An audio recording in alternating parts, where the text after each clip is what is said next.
our usual script in our house when she refuses food is, that's okay, you don't have to eat it.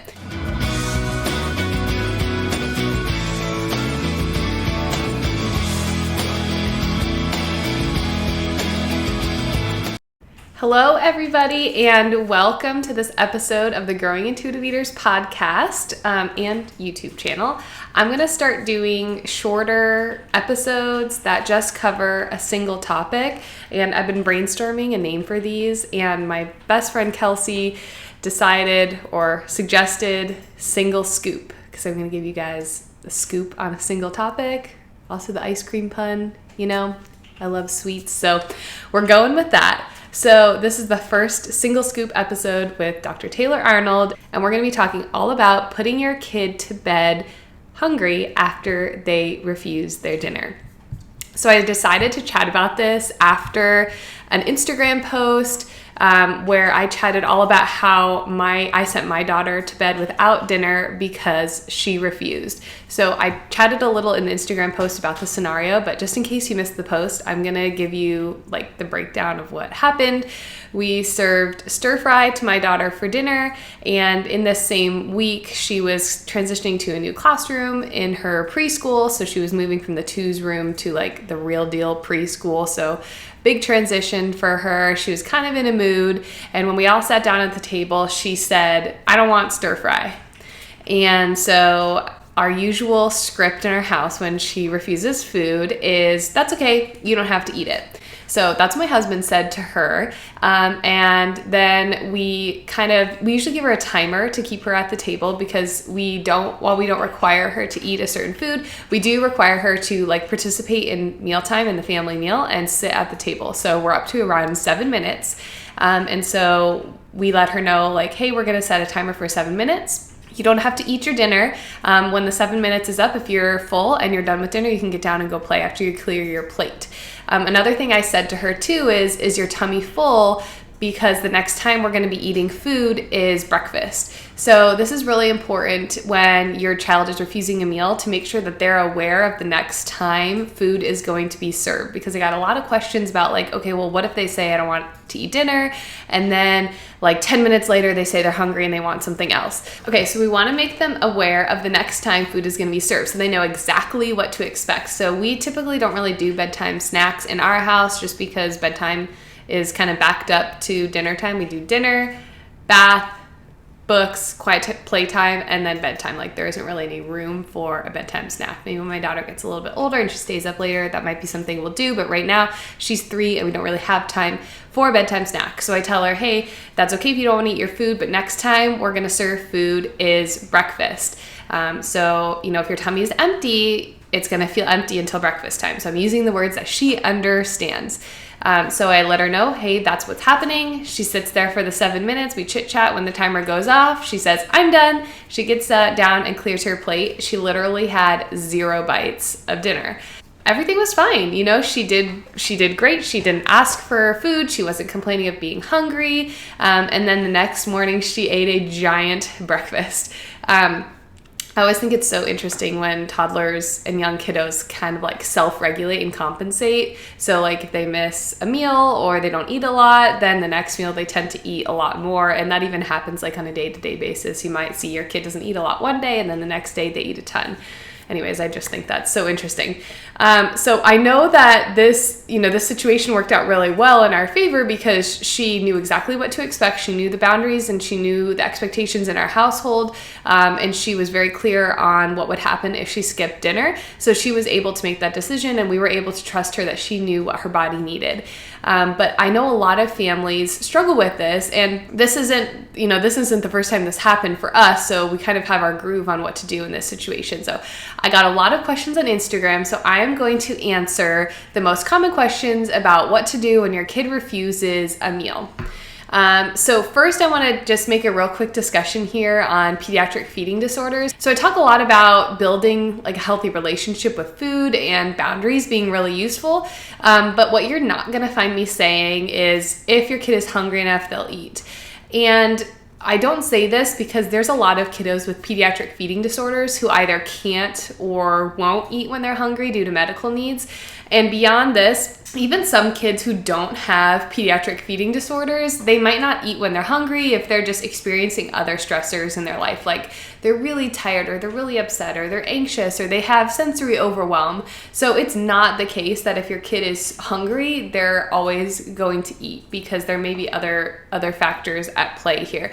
And so especially if your child has a pediatric feeding disorder, the tips and tricks that I'm going to discuss in this video may not be appropriate. And for those children, it's really important to be working one-on-one with a pediatric dietitian to help formulate a plan for your kiddos to address the underlying medical concerns that are affecting their willingness to eat, to make eating a more comfortable and enjoyable experience for them.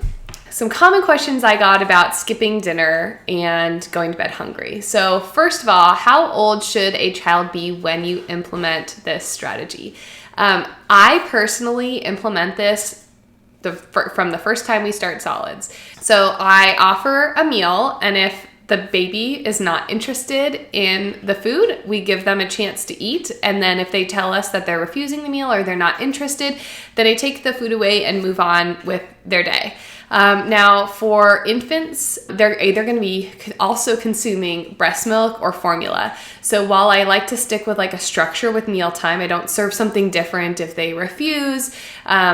You also want to make sure that you're being very responsive to their hunger needs with the breast milk or formula. So if a child or a baby refuses solids, at a mealtime, they may likely eat more milk. And so it's just important for us to be responsive with offering that if they indicate with their hunger cues that they need extra milk. So like if they're crying or fussing more, just kind of keep that in mind. But yeah, from infancy, I don't offer a separate meal if the child refuses something. I think it's really important that kids are raised with this habit of they have the choice and the option to eat what is offered, but they don't get to choose a separate meal, because these habits can even be started in infancy. I even had like a point where my son has a wheat allergy, and so we're kind of limited with like the grain bready type foods that we can give him. And so he loves those little like Bamba puffs from Trader Joe's because they're puffed corn with peanut butter on them.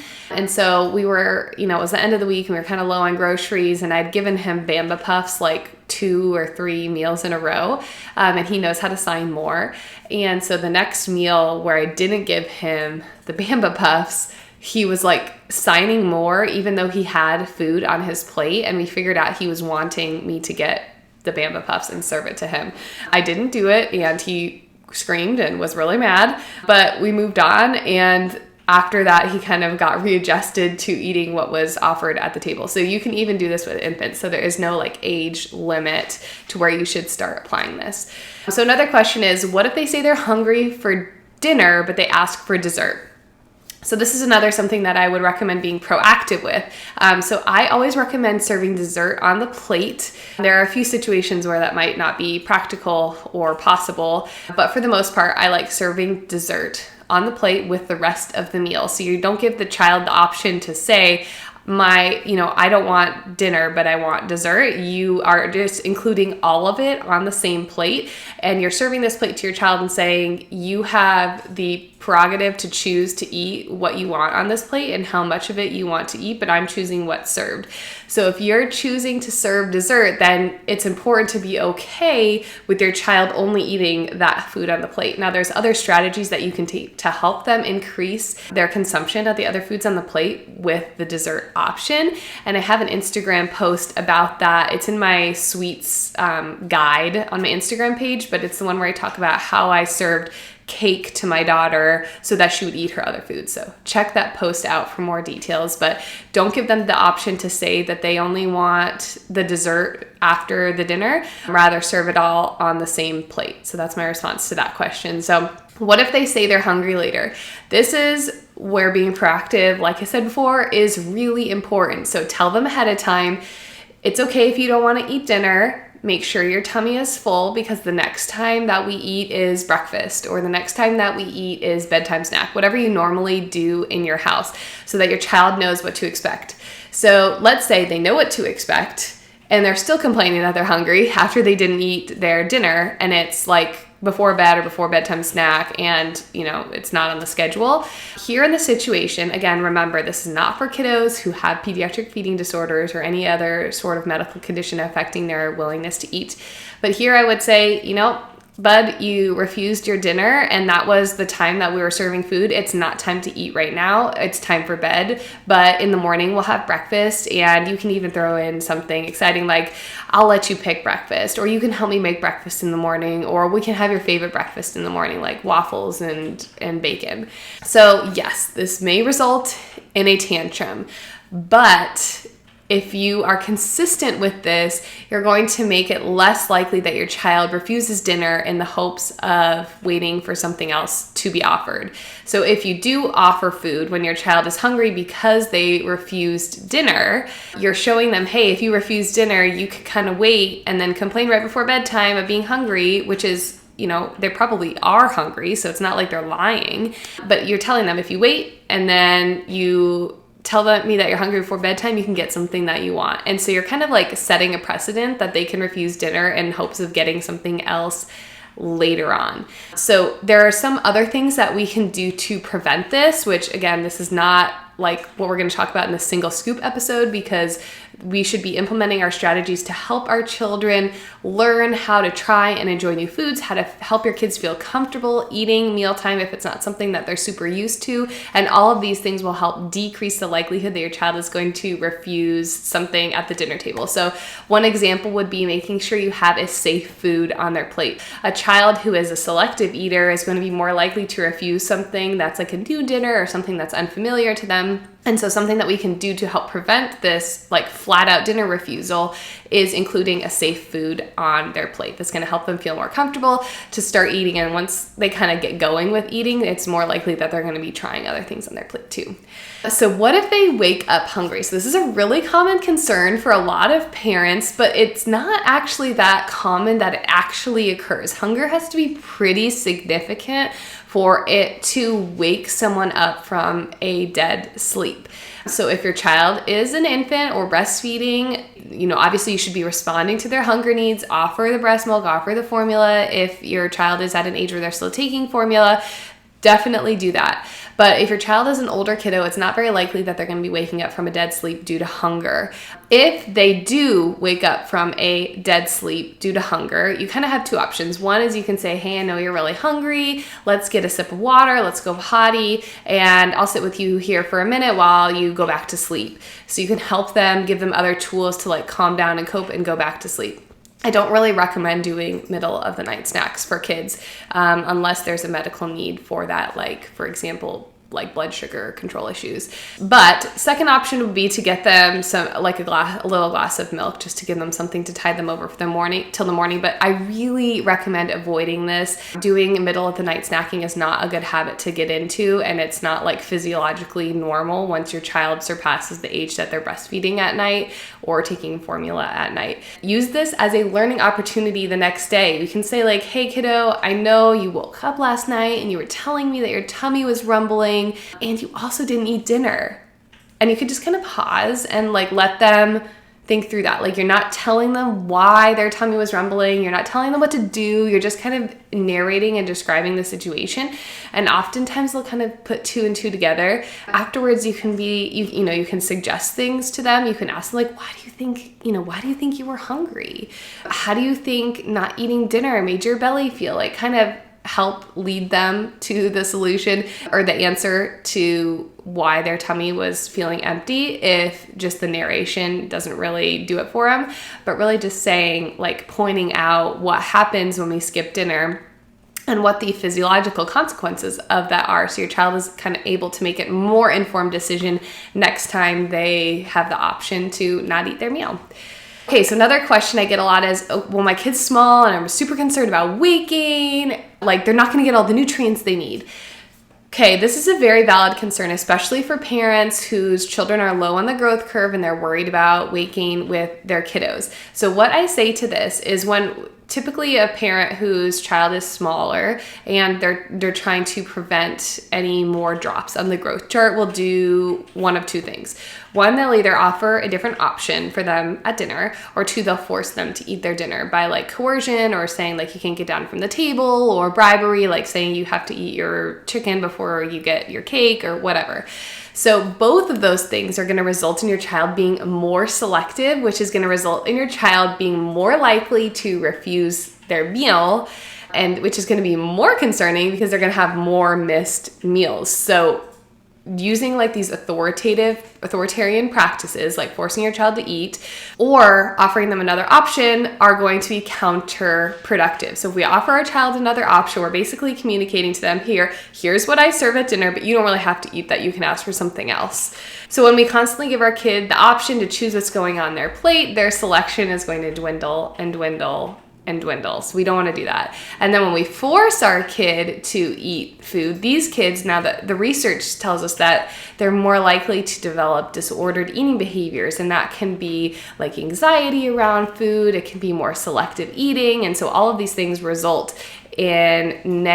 result in negative impacts on weight. So if your child is low on the growth chart, forcing them to eat or offering them another option is not something that I recommend. Now, that's not to say that we shouldn't be using those picky eating strategies that I discuss all the time in my Growing Intuitive Eaters course or on my Instagram page or here on this channel. We should be doing those things, like, for example, including a safe food on the plate in addition, but offering another option for the meal or forcing them to eat their food is not something that I recommend. Another question I get is like, are they getting all the nutrition they need? And I think that's kind of answered there. Their nutrition options and variety tends to dwindle when we don't enforce this practice. So how does it affect their energy level or mood the next day? So just like you and I, if we skip a meal, we are going to have less energy to draw from. So typically we will eat a bigger breakfast. So I got another question like, hey, my kid gets up really early in the morning for sports practice. So if they don't eat their dinner, then they're hungry for sports practice. And yes, that can certainly be. So again, we need to be implementing those strategies for our selective eaters to help them enjoy the food that they're having at dinner. And then there's also things that we can be eating in the morning to help fuel our young athletes for their sports endeavors that are easily digestible and easy to draw energy from. So I do have an episode coming up called Fueling Our Young Athletes, where we're going to talk all about this. So stay tuned for that. So the last question I got is offering an alternative option like a bad thing? I kind of already answered this. I don't recommend offering an alternative option because we're going to be communicating to our kids that they have the opportunity to ask for something else when we serve them dinner. And that's going to drive those selective eating behaviors, and it's kind of like a downward spiral. So no, I do not recommend offering an alternative option. However, I always recommend getting your kid involved in the meal prep and meal planning process. So I think the mama asking this question wants to give their kid independence and choice when it comes to mealtime. And we can do that proactively rather than reactively. So when you're sitting down and planning your meals for the week, have your kid pick one meal that they want. Or always involve your child in meal prep. I mean, sitting down at the family meal is a family activity, and there's no reason that prepping the food shouldn't be expected of all children always. Even young kiddos can be washing, they can be prepping, they can be cutting with like a child-safe knife, they can be plating the dinner, they can be setting the table, they can even just be playing with the food and making their own pretend dinner. They can plate a little dinner for their stuffed animals if they're really young. So there's lots of ways that we can get our kid involved in food prep and planning that can give them that independence and choice. Like, hey, we're gonna have hamburgers tonight, and our side vegetable can either be green beans or Brussels sprouts. Which one do you want? So you're still setting the parameters of what's being served. You're making sure that we're getting like an awesome green veggie with the hamburger, but you're giving your child the independence and choice that you're seeking rather than offering them an entire alternative option. So one more thing I want to add before we wrap up. Some parents are just absolutely not comfortable with sending their kid to bed hungry. And if that's the decision that you're making for your family, then that's your decision to make, and you should follow your mama gut or your daddy gut. So I kind of give like a graded recommendation in this situation. So for parents who are absolutely not comfortable sending your kid to bed without dinner, here's kind of 3 options that I recommend. So first is putting their dinner back in the fridge and getting it back out when they say they're hungry. This is my number 1 recommendation because you're not giving your kid the opportunity to get another type of food by refusing their dinner. Second option is a bedtime snack. So a snack before bedtime can be a really useful tool for a lot of families who like maybe have a later bedtime because like they're staying up to see mom or dad come home from work, or they just go to bed later, or they have an early dinner time, or maybe they just like are an athlete and they need something after their sports practice. In these situations, if your child refuses dinner and you want to give them a bedtime snack, I recommend making a bedtime snack a regular occurrence in your house. So it's not something that you only give them when they refuse their dinner, like it's a regular thing. And 2 is I recommend making the bedtime snack not something crazy exciting. Like don't do milk and cookies, do like carrots and hummus. Don't do ice cream, do like strawberries and cream. Or strawberries and whipped cream, for example, could be like 2 very well-balanced snacks that are easy to prep and have in the fridge on hand. And, those are still kind of fun for your kids too. So the third option would be a glass of milk before bed. And this is great for younger kiddos, especially because it can be a good transition off of the bottle if you're still working on that with your young toddler. So if you're not comfortable sending your kid to bed without any food, those are kind of 3 strategies that you can take. Okay, I said one more thing. This is the one more thing, and this is for real it. So this is happening regularly. If your child is regularly skipping a meal and you're like racking your brain about what to do or what approach to take, before you decide on these behavioral approaches that I talk about here, the ones that I've used for my daughter, it's really important to make sure you rule out other reasons for them skipping their meal. And if there is another reason, addressing that. So reasons that your child may be skipping their dinner could be like there's a medical issue going on that's undiagnosed. So talking to your pediatrician, your pediatric dietitian, or pediatric speech language pathologist can be helpful here. Your child may be, overwhelmed by sensory needs. They may be tired, so meal timing may need to be adjusted. They may be uncomfortable in their seat, so perhaps adjusting the positioning can be helpful. They may be anxious about a food on the plate, or there might be no safe foods on the plate. So using those picky eating strategies that I talk about here can be helpful. They could be distracted by TV or toys or smartphones or iPads. So as you can see, there's a huge number of reasons for your child skipping a meal beyond just they just don't feel like eating.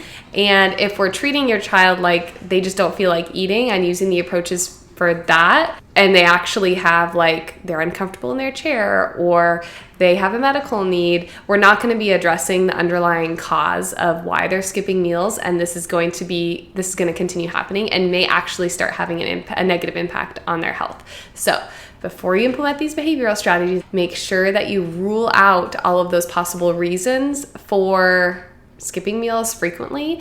And those can be found also written out in my Instagram post about this topic, which I will link in the show notes and caption. So that's it for our first single scoop episode, where we're talking all about sending your kid to bed hungry after a dinner refusal. So I hope you enjoyed it, and stay tuned for more.